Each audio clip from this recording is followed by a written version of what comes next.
May I come in, sir? You are Parthaprati Maiti. Yes, Please introduce yourself. Be seated. thanks. Please introduce yourself. Sir, my name is Parthaprati Maiti. I am coming from Kamruk, Purbo Medinipur district. I have done my schooling from Kamruk Hamilton High School. Then I have completed my both graduation and masters from Vidyasagar University in chemistry. Currently, I am working as junior accountant in principal controller of communication accounts under Department of Telecommunications, Government of India. I have joined the post on April 2025. My hobby is I'm playing guitar. My father is state government employee and my mother is homemaker. Okay. Partha, please tell me, which is the district in West Bengal which has got the lowest literacy rate, Lowest literacy rate is Uttar Dinajpur district. and which has the highest? This is my district, Purbo Medinipur. What is the rate there? 87.02%. And what is the sex ratio in Purbo Medinipur? It is 938 female per 1,000 men. And what is the rank in this case? And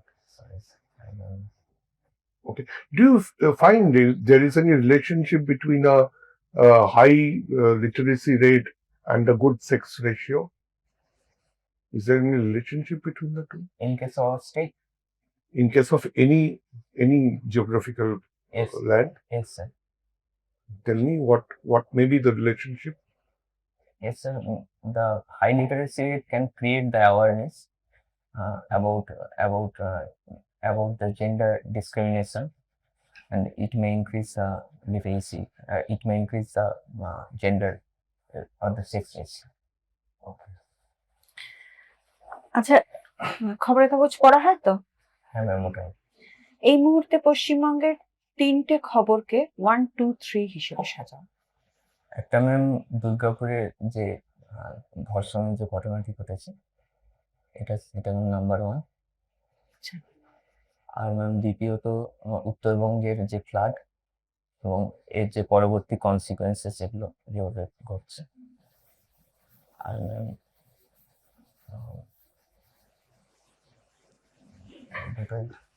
তিনটে, আরেকটা। তার পরের প্রশ্ন হচ্ছে, তুমি as a civil servant কোনটা তোমাকে বেশি ইম্প্যাক্ট করবে, তারটা বলে নেওয়ার পরে। আর সামনে কি ভোট টোট আছে আমাদের? আমাদের বিধানসভা বলেছে কবে? পরের বছর। তার জন্য কি কিছু স্টেপ নেওয়া হচ্ছে? হ্যাঁ, যেটা এসআইআর চালু হবে। আচ্ছা, এই যে তুমি 3টেকে সাজালে 1, 2, 3 করে, তার মধ্যে তোমার কি মনে হয় সবচেয়ে বেশি ইম্প্যাক্ট কোনটাতে হচ্ছে? কোনটাতে পশ্চিমবঙ্গের পক্ষে কোনটা সবচেয়ে বেশি ইম্পর্ট্যান্ট? স্যার ম্যাম, যেটা প্রথমে বললাম, নারী সুরক্ষার একটা ব্যাপার। নারী সুরক্ষা তো একটা ধর্ষণ হয়েছে, সেখানে তো অ্যারেস্ট হয়ে গেছে। সেটা বেশি ইম্পর্টেন্ট না উত্তরবঙ্গের বন্যাটা বেশি ইম্পর্টেন্ট? দুটোই ম্যাম ইকুয়ালি ইম্পর্টেন্ট। আর স্পেসিফিক করো, তুমি সিভিল সার্ভিসে ঢুকে গেছো, হ্যাঁ, অথবা তোমার প্রেফারেন্স ও এক্সিকিউটিভ। তোমার কাছে কোনটা বেশি? তুমি দক্ষিণবঙ্গের ভিডিও যদি হও আর যদি নর্থ বেঙ্গলের ভিডিও, ওরকম ক্ষেত্রে যদি নর্থ বেঙ্গলের ভিডিও হয় তাহলে অবশ্যই নর্থ বেঙ্গলের ডিজাস্টার একটা বড়।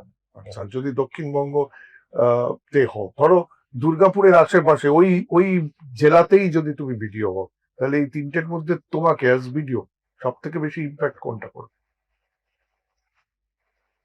অ্যাজ ভিডিও অবশ্যই ডিজাস্টারের ব্যাপারটা।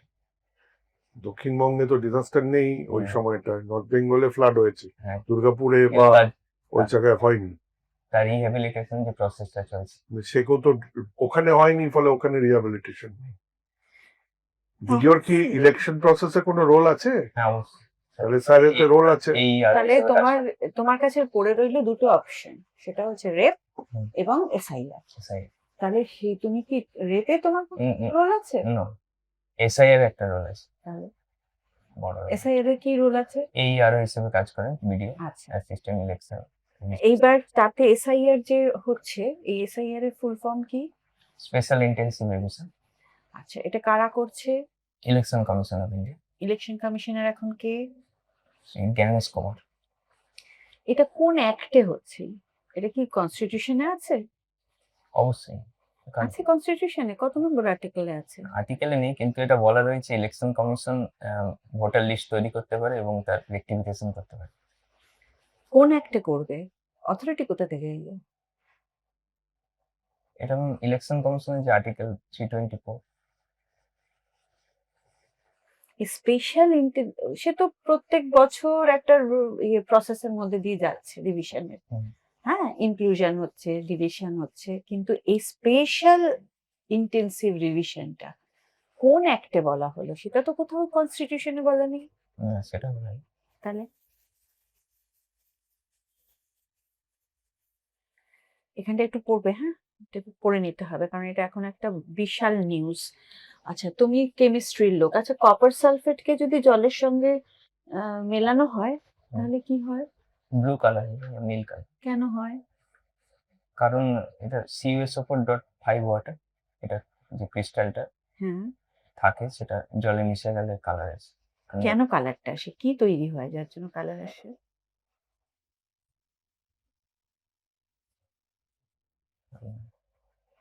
কি রিয়াকশন হয়? ওই যে ক্রিস্টালটা থাকে ওটা ভেঙে জলের সঙ্গে মিশে যায় এবং কালার জলের সঙ্গে মিশে গেল, হ্যাঁ। তাতে কি হলো? কপার সালফেট আলাদা আলাদা হয়ে হয়ে গেল। আগে যেটা ক্রিস্টাল ছিল, ক্রিস্টালটা কালারলেস, এটা যখন জলে মিশে গেল আলাদা হয়ে গেল, আলাদা কালার হয়ে আসছে। গেল। আচ্ছা, টমেটোতে কি অ্যাসিড আছে? টমেটোতে অক্সালিক অ্যাসিড, আচ্ছা, আর তেঁতুলে? Tartaric acid. আচ্ছা, আচ্ছা, আমরা যে হারপিক ইউজ করি, সিম্পল হারপিক, তার মধ্যে কি অ্যাসিড আছে? আর পিকে HCl থাকে সঙ্গে, হ্যাঁ, পুরোটা বলো। HCl থাকে, মিউরেটিক অ্যাসিড বলে। হ্যাঁ, এইচসিএল মিউরেটিক অ্যাসিড না তো। এইচসিএল কি অ্যাসিড? Tomato chloric acid. হ্যাঁ, হ্যাঁ। তাহলে তুমি মিউরেটিক অ্যাসিড কেন বলছো? ওটা আরেকটা নাম শোনা। একদমই নয়। আচ্ছা, হাইড্রোক্লোরিক অ্যাসিডে তুমি কেমিস্ট্রি পড়েছো বলে জিজ্ঞেস করছি, হুম। যে বন্ডটা তৈরি হয়, হুম। কি বন্ড? ইলেকট্রোভ্যালেন্ট বন্ড না কোভ্যালেন্ট বন্ড? Covalent bond. কেন? এক্সপ্লেন। কাগজ নেবে এক্সপ্লেন করতে? হুম, ঠিক। এটা তো মানে একটা বন্ড যখন তৈরি হয় ইলেকট্রন ডোনেশনের মাধ্যমে হয়, সেখানে হাইড্রোজেন থেকে একটা ইলেকট্রন, ক্লোরিন থেকে একটা ইলেকট্রন ডোনেট করে একটা বন্ড তৈরি হয়। হ্যাঁ, কোভ্যালেন্ট Single বন্ড বললে তুমি, কেন হুম। কেন কোভ্যালেন্ট বন্ড? এটা কি ডোনেশন হলো না শেয়ারিং হলো? হ্যাঁ, শেয়ারিং, মানে এ একটা দিচ্ছে সে একটা দিচ্ছে, এইভাবে শেয়ারিং হচ্ছে। শেয়ারিং হলো, তাহলে ডোনেশন আর শেয়ারিং এর মধ্যে তফাৎ আছে, হুম। তাই তো? ওয়ার্ডটা ঠিক করে বলতে হবে। আচ্ছা, তুমি ভিডিও রোলস এন্ড ফাংশন সম্বন্ধে কিছু বলতে পারো? Yes. বলো। স্যার, ভিডিও তিনি ব্লকের প্রধান হিসেবে ব্লকের যত ডেভেলপমেন্টাল কাজ হয়, গভর্নমেন্টের স্কিমগুলো সেগুলো ইমপ্লিমেন্ট করা প্রথম। দ্বিতীয়ত স্যার, কি কি এরকম স্কিমের কিছু এক্সাম্পল বলো? যেমন স্যার এখন কন্যাশ্রী, যুবশ্রী, রূপশ্রী এরকম যে স্কিমগুলো চলছে এগুলো ইমপ্লিমেন্টেশন করা ব্লকের প্রধান হিসেবে। মনরেগা বলে কোনো স্কিমের হ্যাঁ, নাম জানি? মনরেগার তাতে কি হয়? 100 দিনের কাজ, যেটাকে বাংলায় বলে। কারা পায়? যারা নিডি বা সমাজে পিছিয়ে পড়ে শ্রেণীর লোকজন। যেরকম ধরো একজন ভোট দিতে গেলে তার কাছে কি থাকতে হবে তবে সে? Voter card. আচ্ছা, তো এই যে যারা মনরেগায় কাজ করবে তাদের কাছে কি কিছু একটা থাকতে হবে? হ্যাঁ, জব কার্ড। আচ্ছা, ওকে। তো এই মুহূর্তে কি আমাদের এখানে মনরেগার ফান্ড আসছে ওয়েস্ট বেঙ্গল? না, এই মুহূর্তে সমস্যা চলছে, কি সমস্যা? Political reason. মানে সমস্যাটা কি? সমস্যাটা এই ফান্ডের সমস্যা, যেটা বন্ধ থাকছে। মানে পলিটিক্যাল রিজন, সেইটা কি কিভাবে জানলে তুমি? মানে what is the source of this information? নিউজপেপারে বলছে পলিটিক্যাল রিজন। এটা রাজনৈতিক দোষারোপ। আচ্ছা, তুমি তো অ্যাকাউন্টেন্ট হিসেবে কাজ করছো, তা এবার অ্যাকাউন্টেন্ট হিসেবে যে কাজ করছো সেই পার্সপেক্টিভ থেকে কি এই মানরেগাতে কিছু আছে? ম্যাম অ্যাকচুয়ালি একটু বলি, সেটা আমার পোস্টটা অ্যাকাউন্টেন্ট নয়, এটা মানে পিওর অ্যাকাউন্টেন্টের কোনো কাজ নয়, আমরা এসএসসি সিজিএল জেনারেল পোস্টে। হ্যাঁ সে ঠিক আছে। আমি সেটা যাই হোক, মানে অ্যাকাউন্টিং প্রসিডিওর, যে কোনো ফান্ড কাউকে দিলে, যে দিচ্ছে ডোনার, হুম। যে বা গ্রান্টি, এটা অ্যাকচুয়াল শব্দটা হচ্ছে গ্রান্টি। গ্রান্টি যে জন্য টাকা দিচ্ছে, তুমি যা খুশি করতে পারো কি সেই টাকাটা দিয়ে? না, ধরো তুমি মনরেগার টাকা পেলে, তুমি ওটা দিয়ে একটা বিল্ডিং বানিয়ে ফেললে 10 তলা, সরকারি বিল্ডিং বা বিল্ডিং বানিয়ে ফেললে, ওটা কি বিল্ডিং বানানোর টাকা? আচ্ছা, ওটা কি ধরো একটা ব্ল্যাকটপ রোড করে দিলে, ওটা কি করতে পারবে না। মনরেগা? মনরেগার উদ্দেশ্যটা হচ্ছে employment generation, semi skilled unskilled লেবারদের নিয়ে। হুম। হ্যাঁ, মূলত মাটি কাটা টাটা হয় আর কি। হ্যাঁ, তাহলে ধরো তুমি গ্রান্টি, মানে সেন্ট্রাল গভর্নমেন্ট টাকাটা দিল, তুমি ধরো সেইটা সঠিক স্কিমে ব্যবহার করলে না, হুম। তাহলে কি সেটাকে will you term it as political? না। ওকে। আর কোন স্কিম এরকম সিচুয়েশন হয়ে আছে যেটাতে টাকা আসছে না? এই মুহূর্তে প্রধানমন্ত্রী আবাস যোজনা। ওকে, এই আবাস যোজনায় যে টাকা আসছে না বা এই মনরেগায় টাকা আসছে না, তাতে পশ্চিমবঙ্গ সরকার কি এর কাউন্টার কোন স্কিম তৈরি করেছে?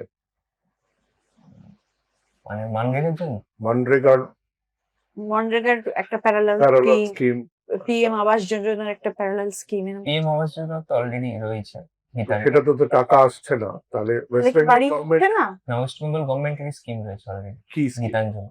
আচ্ছা, আর মনরেগা মানগেরের প্যারালাল স্কিম। কর্মশ্রী। আচ্ছা, তোমার হবি হচ্ছে গিটার বাজানো, ইয়েস ম্যাম। ইলেকট্রিক গিটার, না, অ্যাকোস্টিক। অ্যাকোস্টিক্স। আচ্ছা, তুমি কি অ্যাকম্পানি করো না এমনি বাজাও? এমনি বাজে। আচ্ছা, গিটারের যে সাউন্ডটা বেরোয়, বেসিক্যালি ফিজিক্সের কি প্রিন্সিপাল মেনে এই যে আওয়াজ হয়, কেন হয়?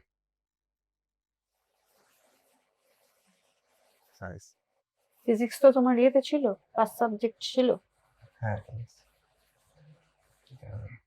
গিটারটা বাজাও, ওটার কোথাও একটা হলো আছে? হ্যাঁ, হোল আছে। কেন আছে? আর ওখানে কিছু একটা কি বাক্স মতো আছে? হ্যাঁ, কেন আছে? ওইখানে যে সাউন্ডটা রিভাইব্রেট করে কি বলে এটা? প্রতিধ্বনিটা। কি বলে এটা? কিছু কি একটা টুং টুং করতে হয়, তাহলে সেটা কি কি হয়, ওটার স্ট্রিংটা কি করে? না, তুমি যখন বাজাচ্ছ তখন তো টিউনিং করছো না, না, বাজাচ্ছ যখন স্ট্রিংটা কি করে? ভাইব্রেট করে। ভাইব্রেট করে। শুধু ওইটা ভাইব্রেট করলে কিছু কি হবে, না আরো কিছু হতে হবে? আর কিছুকে কি ভাইব্রেট করতে হবে? মানে ওই স্ট্রিং গুলো শুধু ভাইব্রেট করলেই হয়। তাই তাহলেই সাউন্ডটা এসে যাবে? না, আমি তোমাকে তো 3টে স্ট্রিং। না, না, না, ওই যে হোলটা, ওটা একটা বিশাল বড় ইম্পর্টেন্ট। না, ধরো আমি বলে- স্ট্রিংটা ধরে আছি, এরকম করে হাতে ধরে আছি, দিয়ে আমি টিং টিং করছি, যে আওয়াজটা হবে। আর গিটারে স্ট্রিংটা ভাইব্রেট করছি, যে আওয়াজটা হবে, দুটো কি সেম? না, কি তফাৎটা কি? আর কি ভাইব্রেট করছে যার জন্য এটা ইয়ে হচ্ছে? এয়ার। ওই হোলটার মধ্যে তো এয়ার আছে। সেটা তো অনেকগুলো থিওরি আছে তো, ফোর্স ভাইব্রেশন, হাওয়াটা, অ্যাকস্টিক্স, যেটা কেন অ্যাকস্টিক গিটার বলা হচ্ছে এটা? আচ্ছা, বাতাস একটা আচ্ছা, তমলুকে কোন নদী? রূপনারায়ণ। রূপনারায়ণ। রূপনারায়ণ কোথা থেকে বেরিয়েছে? কোথা থেকে উৎপত্তি, কোথায় গেছে? রূপনারায়ণ অ্যাকচুয়ালি মানে ঘাটালের কাছে শিলাবতী এবং দ্বারকেশ্বর নদীর মিলিত প্রবাহকে রূপনারায়ণ বলে। এটা ঘাটালের কাছ থেকে এসেছে এবং পে অফ বেঙ্গলে নিয়ে পড়ছে। আচ্ছা, ঠিক আছে। রূপনারায়ণের কি কোনো আহ, সমস্যা আছে কোনো এই নদীর? ফ্লাড? হ্যাঁ, ফ্লাড তো যেটা আমাদের এদিকে নেই, সেটা অপোজিট পারে, মানে যেটা হাওড়ার এই সাইডটাকে আছে। ঠিক আছে, ঠিক আছে। তোমার পার্সোনালিটি ঠিকই আছে। হবিজ সম্পর্কে, গিটার তোমার টাইমিং কটায় ছিল? আমার হ্যাঁ, চারটে। চারটে। আমি অ্যাকচুয়ালি হাফ সিএল নিয়েছি। কবে তোমার ইন্টারভিউ কবে? আমার ম্যাডাম 11 তারিখ, 11ই নভেম্বর। ঠিক আছে, অনেক সময় আছে। Current affairs, history, geography of West Bengal একটু পড়ে নাও। ডেভেলপমেন্ট স্কিম গুলো, হ্যাঁ, স্কিম গুলো একটু পড়তে হবে। একটু অ্যানালিটিক্যাল কোয়েশ্চেনের জন্য প্রিপেয়ার। আর তোমার সাবজেক্ট রিলেটেড কোয়েশ্চেন আসার কথা, কারণ কেউ না কেউ হয়তো কেমিস্ট্রি তো হ্যাঁ। মোটামুটি একটু অনেকেরই থাকে। সাবজেক্টটা একটু ইয়ে করতে হবে, সাবজেক্ট ওয়াইজ নলেজটা একটু বাড়াতে হবে, হ্যাঁ। আর be prepared for physics also, ফিজিক্সটাও তো একটা সাবজেক্ট তোমার। ঠিক আছে, চল। Thank you.